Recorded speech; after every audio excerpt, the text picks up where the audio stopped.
প্রশাসন জবাব দাও। সন্ত্রাসীদের কালো হাত ভেঙে দাও। সন্ত্রাসী চাই। ফাঁসি চাই।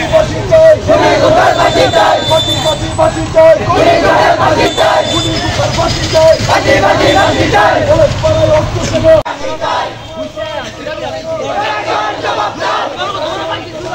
আমার ভাই বললো কেন জবাব দাও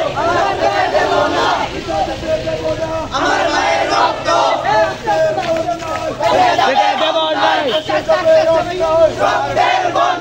রক্তের বন্যায় বেঁচে যাবে অন্যায় দেশে যাবে অন্যায়। রক্তের বন্যায় ফাঁসি চাই। খুনি করে ফাঁসি চাই খুনি ঢুকার ফাঁসি চাই। ফাঁসি চাই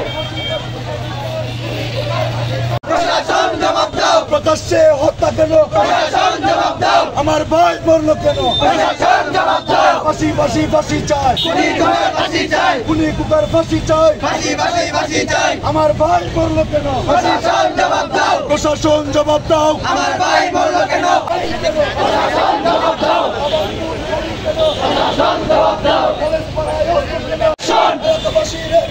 ডাইরেক্ট অ্যাকশন সন্ত্রাসীদের কালো হাত। প্রকাশ্য দিবালোকে আমার ছোট ভাই, আমার চাচাতো ভাই ব্রাহ্মণবাড়িয়া সরকারি কলেজের উদ্ভিদ বিদ্যা বিভাগের ৩য় বর্ষের মেধাবী ছাত্র আশরাফুর রহমান ইজাজকে সন্ত্রাসী জালাল হোসেন খুকার নির্দেশে সন্ত্রাসী হাসান আল ফারাবি জয় প্রকাশ্যে পিস্তল দিয়ে গুলি করে হত্যা করে প্রায় 20 থেকে 30 জন সন্ত্রাসী সেখানে একটি ভীতিকর পরিস্থিতি তৈরি করে আমার ভাইকে খুন করে। আমার ভাই আজকে লাশ হয়ে ফিরে এসেছে।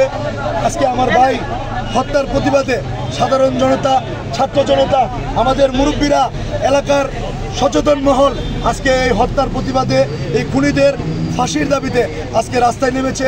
আজকে প্রেস ক্লাবের সামনে এই মানববন্ধন এবং এই মিছিলের আয়োজন করেছে।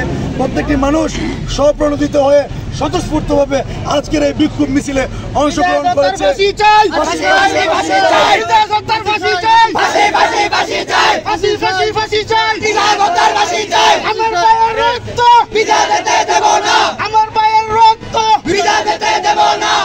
প্রশাসনকে এই মামলাটি অবিলম্বে এফআইআর হিসেবে রুজু করে আসামিদেরকে দ্রুত গ্রেফতার করে আইনের আওতায় আনার জন্য আমি প্রশাসনের নিকট বিনীতভাবে অনুরোধ করছি।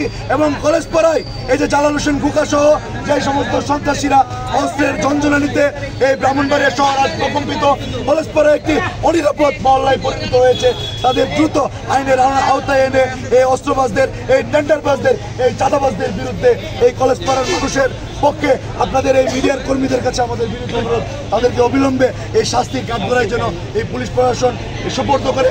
আপনাদের কাছে এই আহ্বান, উদারত আহ্বান জানিয়ে আমরা আজকের এই বিক্ষোভ এখানের মতো শেষ করলাম। এবং